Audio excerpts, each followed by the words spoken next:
musidɓe julɓe ko on tigi welsindi wowno welsindi yo andito o hadis ɗo nelaɗo maaki sallallahu alih w sallam ñande janngo e golle ko golluɗa kon fof a hoori a zakki a hajjoyi a juuli a waɗi ko moƴƴi ko honɗum tawa ɓe darata no way tun jippiɗo aéroport valise hombo ɓe udditata en premier ko julde nden si tawi on tigi ɓe daari machallah julde makko nde moƴƴi o ala no sirkande Allah e yurmede Allah inchallah o yahe aljanna Allah no wawi yafade on tigi o nadamo aljanna ko ni nala sa sallam maki kono si darama ɓe daari ɓe tawi julde nden moƴƴa subhanallah lanni no way toon tigi jippo aéroport no jogui valise ji ko timmata 10 ɓe uddita premiére valise on ɓe tawa jaka drogue no nder ton ko lutti kon hisɓe darali ɗum tun yoni no ɓe nanguiron tigi wakkilo yahaɓe jande wakkilo janga ɗaɓɓa defte hande no woodi e français no woodi e arabe no woodi e anglais ko honno nelaɗo juuliri sallah sallam lan jonna on ɗo référence deftere subhanallah un des meilleurs livres que j'ai jamais lu nden deftere on jangude anda ko honno nelaɗo sa sallam juulirayno eno nde ko nde ɗo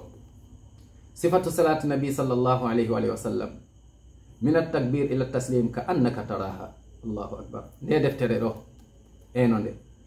woni la prière du prophète Mohammed sallallahu alayhi wa sallam décrite du commencement à la fin comme si vous la voyez allahu akbar on mbo windi nde deftere ɗo ko Mohammed Nasiruddin Albani deftere subhanallah meeɗa yiwde deftere no janna ko yowti e julde subhanallah subhanallah ha hewti presque nde deftere ɗo ma ɗum ɗuuɗa ɗaɓɓu nde deftere ɗo janngama yahaɓe janne juula wono nelaɓe yamirno sa sallam ɓe maki sallu kama ra'aytumuni usalli sina ɗum tun haray a perdi ɗuuɗuɓe no juula duuɓi 10 duuɓi 20 duuɓi 30 duuɓi gila jibinano julde tawa ɓe perdino fi hon ɗum ɓay ɓe anda no juulirte nde deftere no jannete andine piiji nder ton subhanallah ala noon ko ɓuuri yurmude on tigi tampa ronka juula jamma e ñalorma hewta tawa ko lette allah dalika surat almaun fa waylun lil musallina alladina hum an salatihim sahun duuɗuɓe juulay subhanallah tawa ko lette wonantaɓe tawa na no ɓe juuli noon na noon nde deftere ɗo noon wallay on tigi allah daali fa halafa min ba'dihim khalfun adaa'u salawat tabawu shahawat fa sawfa yalqawna ghayya ka suratu maryam verset 59